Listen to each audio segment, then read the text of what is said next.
Eu tive um acidente quando eu caí de um ciclomotor em Warrow, perto de Liverpool. Eu estava mostrando para Terrell o cenário. Ele estava dirigindo atrás de mim, e havia uma incrível lua cheia. Era enorme. Eu disse algo sobre a lua, e ele respondeu com Eu ainda estava olhando para a lua, então eu estava olhando para o chão. E pareceu levar alguns minutos para pensar. Ah, que pena. Eu vou esmagar essa calçada com a minha cara. Para fechar com chave de ouro, a sagrada teoria do Paul McCartney está morto, a gente decidiu fazer um documentário vendo diversas teorias sobre esse caso e analisando a diferença entre elas. Vamos começar primeiro com a clássica, né? Que começou tudo isso, toda essa teoria. O verdadeiro Paul McCartney morreu no dia 9 de novembro de 1966. Após um acesso de raiva, o baixista saiu de uma sessão no estúdio Abbey Road e pegou seu carro. Acabou batendo o Aston Martin DB5 e foi decapitado no acidente. Tendo acabado de lançar Revolver, os outros integrantes dos Beatles estavam desesperados. Então, resolveram fazer um concurso de sósias às pressas. O vencedor foi o escocês William Campbell, que passou por algumas cirurgias plásticas para ficar ainda mais parecido com o falecido integrante. Enquanto o novo McCartney era moldado, o Fab Four decidiu não fazer mais shows. Tudo para que o público não percebesse a substituição. Pistas sobre a morte de Paul McCartney. Não demorou muito para que John Lennon, George Harrison e Ringo Starr se sentissem culpados por encobrir a morte de Paul McCartney. Assim, começaram a deixar pistas sobre a substituição do baixista nas capas dos discos da banda e até mesmo nas músicas em si. As maiores evidências estão nas capas de Sgt. Pepper's Lonely Hearts Club Band e Abbey Road. A arte do primeiro representa o funeral de McCartney. Além dos integrantes estarem em cima de uma cova recém-feita, as flores amarelas formam a silhueta de um baixo, que possui apenas 3 cordas, uma para cada Beatle vivo. Outra evidência é a mão aberta sobre a cabeça do músico, uma maneira de abençoar as pessoas que morrem. Já em Abbey Road é possível ver a procissão fúnebre. Aqui, Harrison representa o coveiro. Ringo é o agente funerário. Lennon é Deus e McCartney, o morto. Outra pista da capa é a placa do Fusca ao fundo.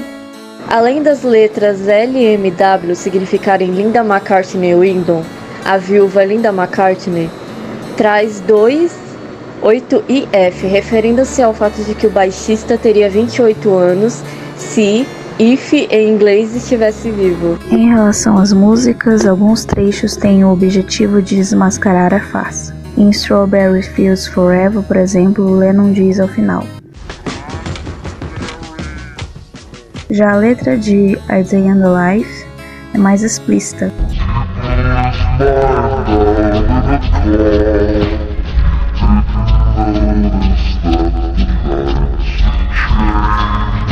Ainda é possível achar pistas em I Am the Walrus, Glass Onion e muito mais. O que o suposto Beatle tem a dizer?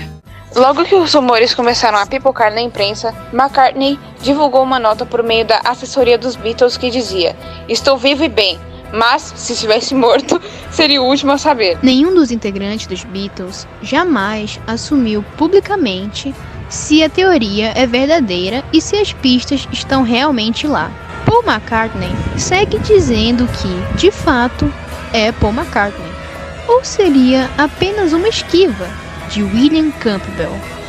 Na primeira teoria, os personagens principais são, obviamente, os Beatles, como destaca no Paul McCartney, e William Campbell, seu sósia. Dessa vez, temos um elenco maior, e ao decorrer do vídeo, vamos perceber que esse elenco só vai aumentar. Por agora, seremos apresentados apenas a 2 personagens, Maxwell e Rita.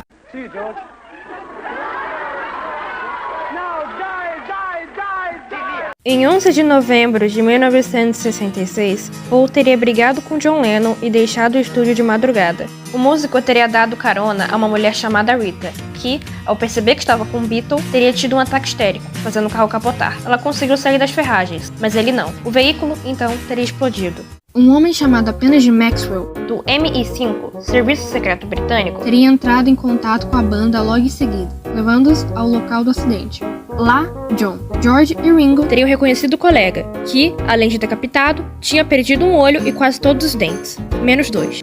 Maxwell teria dito: "Ele parece uma morsa, não é?" Para ganhar tempo enquanto procuravam um substituto, anunciaram que não fariam mais shows. Um concurso procurando um sósia de Paul, realizado pela revista Teen Beat, foi usado para achar o novo Beatle. O escolhido teria sido o tal William Campbell, que teria passado por cirurgias plásticas para ficar mais parecido com Paul. A banda, então, teria espalhado dicas da farsa. O álbum Rubber Soul representaria os 4 no funeral pelo ângulo de visão do morto. Em Revolver, Paul é o único olhando para fora e tem só um olho à vista. Em Yesterday and Today, há 2 bonecas decapitadas próximas a ele. A capa de Sgt. Pepper's Lonely Hearts Club Band simula um funeral, e a de Abbey Road seria a mais simbólica. Teriam sido inseridas mensagens secretas em músicas, só perceptíveis ao tocá-las ao contrário. Paul morreu, ele perdeu sua cabeça. Em Getting Better. E Eu Enterrei Paul, em All Together Now.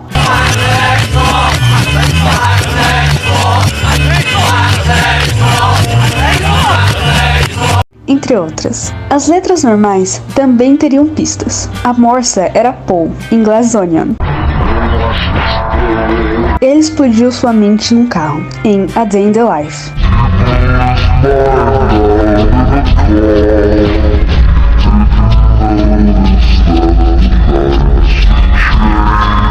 John Lennon teria se separado de sua primeira mulher, Cynthia, para protegê-la. Já Linda, uma fotógrafa, teria descoberto a farsa e chantageado o falso Paul a se casar com ela.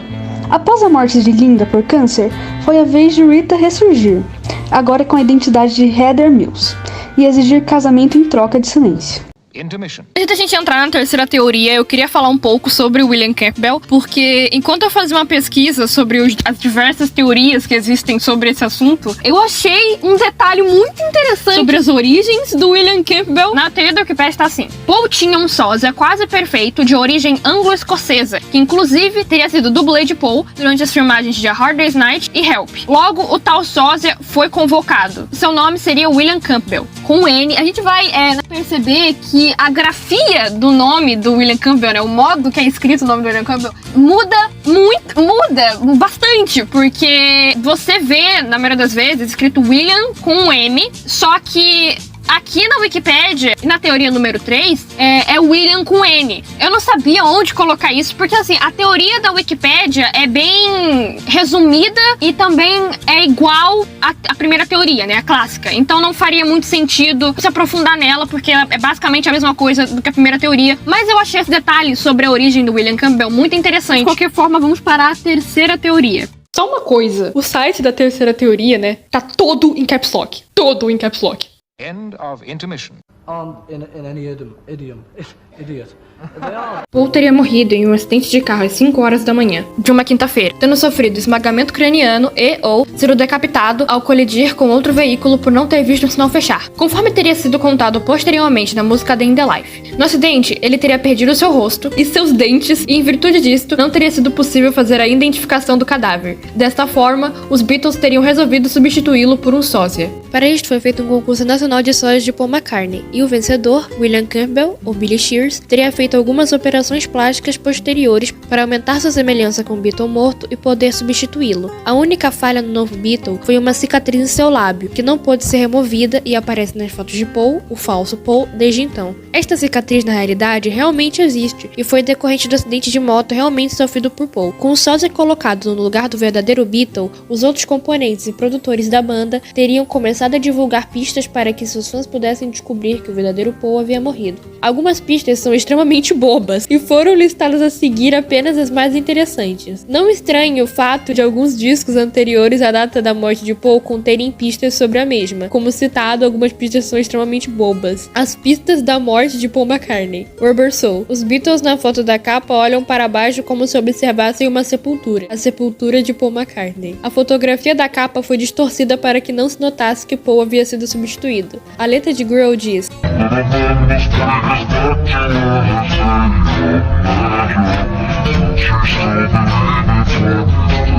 uma citação à morte, o que se tornaria comum a partir daqui. A letra de I'm Looking Through You diz: você não parece diferente, mas você mudou. Eu olho através de você. Você não é mais o mesmo. Se refere, obviamente, a Paul ter sido substituído por um sósia, e não ser mais a mesma pessoa. A única diferença é você estar embaixo. Se refere ao fato de o verdadeiro Paul estar em uma sepultura. A letra de In My Life diz: alguns estão mortos e alguns estão vivos. é uma referência aos Beatles não estarem mais juntos. O Revolver. Na gravura da capa, há uma mão aberta sobre a cabeça de Paul. Uma mão aberta sobre a cabeça é uma maneira de abençoar as pessoas que morrem. Isto se repetirá posteriormente, conforme veremos. Ao invés de uma foto dos Beatles, pela primeira vez foi feito um desenho, para evitar que o sósia fosse desmascarado pela foto. A música Taxman seria na realidade sobre um taxidermista, pessoa responsável por empalhar animais mortos e fazer parecer que eles ainda estão vivos. Na letra há referências ao acidente de Paul.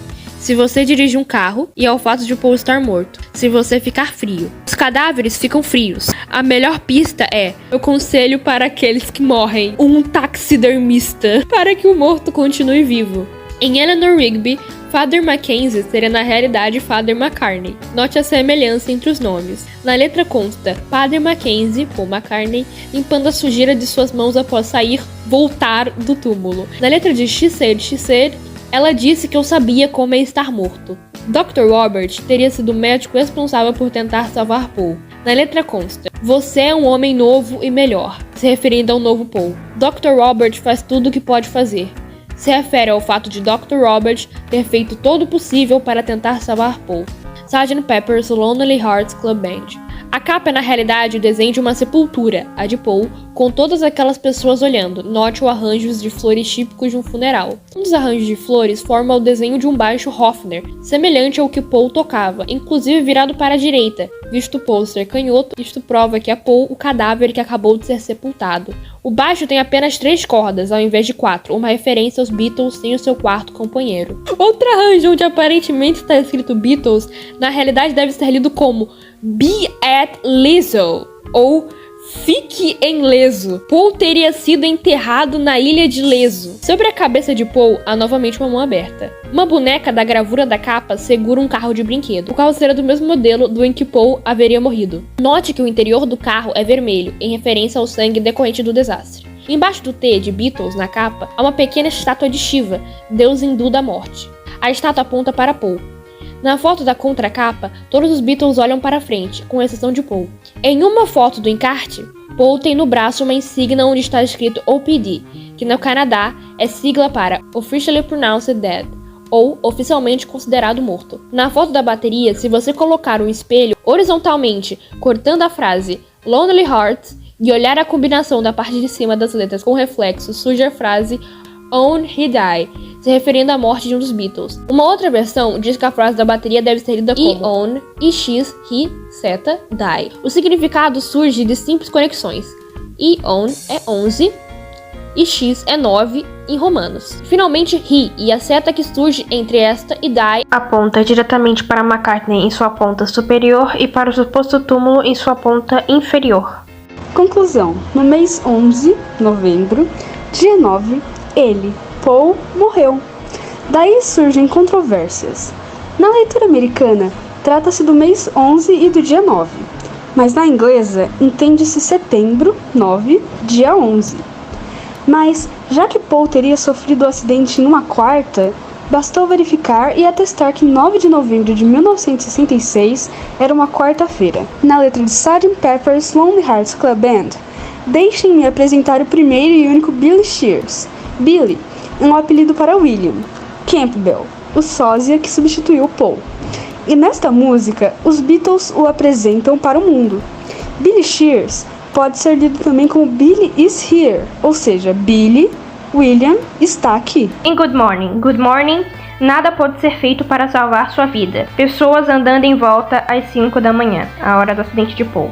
Em A Day in the Life, ele estourou sua cabeça em um acidente de carro. Ele não notou que as luzes, o semáforo, haviam mudado. Uma multidão de pessoas parou e assistiu. Eles haviam visto seu rosto antes. Ninguém tinha certeza se ele era. Na contracapa do álbum, na foto dos Beatles, além do famoso detalhe que mostra Paul virado de costas para a câmera, pode-se notar George Harrison apontando o dedo indicador direito exatamente para a fase de She's Leaving Home, que diz: quarta-feira, 5 da manhã, enquanto o dia começa. Dia da semana e hora da suposta morte do Beatle. Medical Mystery Tour. Paul está vestido de leão marinho, um símbolo da morte em algumas culturas. Existem dúvidas sobre quem realmente está vestido de morsa na capa do álbum, John ou Paul. Algumas pistas podem esclarecer. A figura caracterizada como uma ave ou coisa parecida na parte superior direita está usando um par de óculos extremamente parecido com o de John Lennon. Na listagem das canções dentro do álbum, em I Am The Walrus, está escrito entre parênteses logo abaixo: No, you're not. Say Little Nicola. Ora, se John está clamando ser Walrus na música, por que alguém iria dizer que ele não é tal criatura? Mais tarde no álbum branco, Lennon em sua música Glass Onion fala: no clipe de George Harrison da música When We Was Fab, canção nostálgica sobre os tempos de Beatles, em determinado momento aparecem George com a guitarra, Ringo na bateria e o Walrus tocando seu baixo Hofner. Se você olhar a capa do disco em um espelho, as estrelas onde está escrito Beatles formam um número de telefone: 23 17 43 8. Quando se ligava para este número na época em que o disco foi lançado, se ouvia a mensagem: You're getting closer. Você está chegando perto. O bagulho é o seguinte, ó. Eu sei que esse negócio de você estar chegando perto, na verdade, foi feito por uma garota que ela tinha achado. Ela entrou na piada, né? Eu queria zoar com a galera que acreditava que o povo tava morto mesmo. Mas, ainda assim. Ok, vou ligar aqui. 2, 3, 17, 4, 38. Na época eu acho que deveria ter dado certo sem DDD, porque, né? Mas vamos tentar. O número chamado não existe. Por favor, verifique o número discado e tente novamente. Ok, se isso daqui ainda funcionar, cara, vai ser tão maluco. 44, 2, 3, 17, 4, 3, 8. O número chamado não existe. Por favor... Eu vou tentar com os Estados Unidos. Não é possível que isso não esteja funcionando hoje em dia. Serviço não disponível. Mano, era do Zewa mesmo, só que o serviço não estava disponível. Temos a prova. Esse número existia. No livro que vinha junto com o disco em sua versão original, havia uma foto dos Beatles, cada um com uma rosa na lapela. Todos tinham rosas vermelhas, a não ser Paul, que usava uma rosa preta. Ainda no livro, em todas as fotos, Paul está descalço. Os mortos são enterrados descalços. Na foto central do encarte, na pele de resposta da bateria de Ringo, está escrito Love, 3 Beatles, lembrando que os Beatles agora são apenas 3. No desenho dos Beatles presente no interior do álbum, Paul aparece com o gorro cobrindo parcialmente seu rosto, além de estar com os olhos fechados. É curioso também que a poeira de estrelas que os rodeia forma uma espécie de auréola sobre a cabeça de McCartney.